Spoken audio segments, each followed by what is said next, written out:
So hello guys, welcome to my channel. तो हम कर रहे थे PGIMS रोहतक के previous year question first sem of nursing psychology subject के।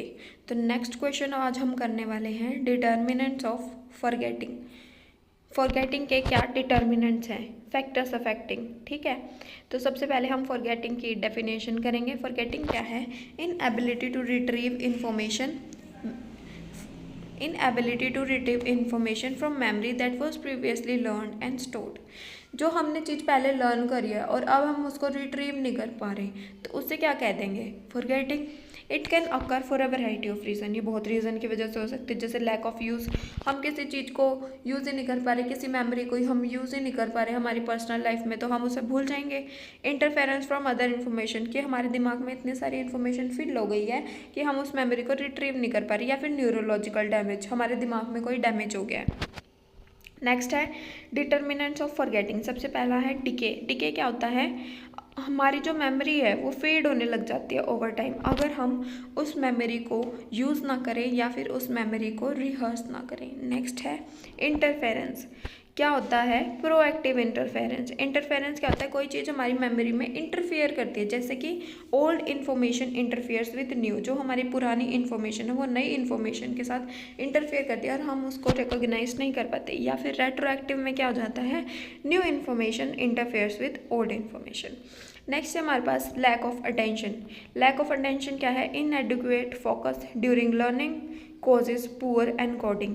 अगर हमारी अटेंशन ही नहीं है लर्न करते हुए कुछ चीज़ को, तो वह हमारे दिमाग में अच्छे से एनकोड भी नहीं हो पाएगी और हम फर्दर फ्यूचर में उसको यूज़ भी नहीं कर पाएंगे।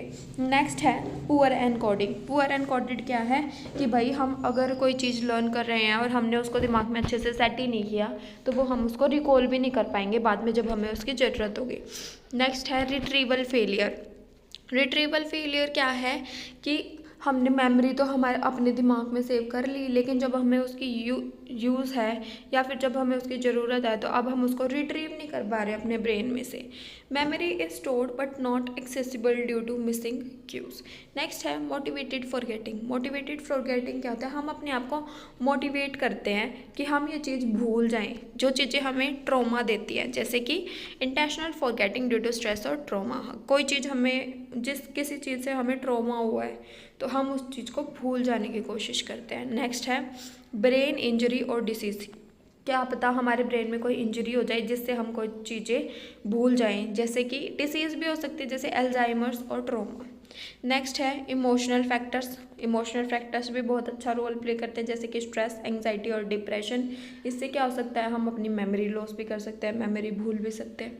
Over learning and repetition. किसी चीज़ को हम बार बार लर्न करते रहते हैं, मतलब तो वो बहुत अच्छे से रिटेन रहते हैं, लेकिन अगर हम किसी चीज़ को एक बार लर्न कर लिया और बाद में हम उस चीज़ को रिपीट ही ना करें, लर्न करके छोड़ दें, तो क्या वो हमारे दिमाग में रह पाएगी? बिल्कुल नहीं रह पाएगी।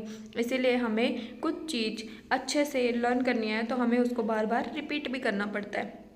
नेक्स्ट है हमारे पास स्लीप डेप्रिवेशन। स्लीप डेप्रिवेशन क्या होता है? Poor स्लीप्स affect memory and recall. अगर हमारी स्लीप ही इनएडिक्वेट है, हमारी प्रॉपर स्लीप ही नहीं है, तो हमारा ब्रेन अच्छे से फंक्शन नहीं कर पाता और हम अपनी मेमोरी को अच्छे से रिटेन नहीं कर पाते। थैंक यू स्टूडेंट्स, फिर मिलते हैं नेक्स्ट क्वेश्चन के साथ। Till then take care, good bye.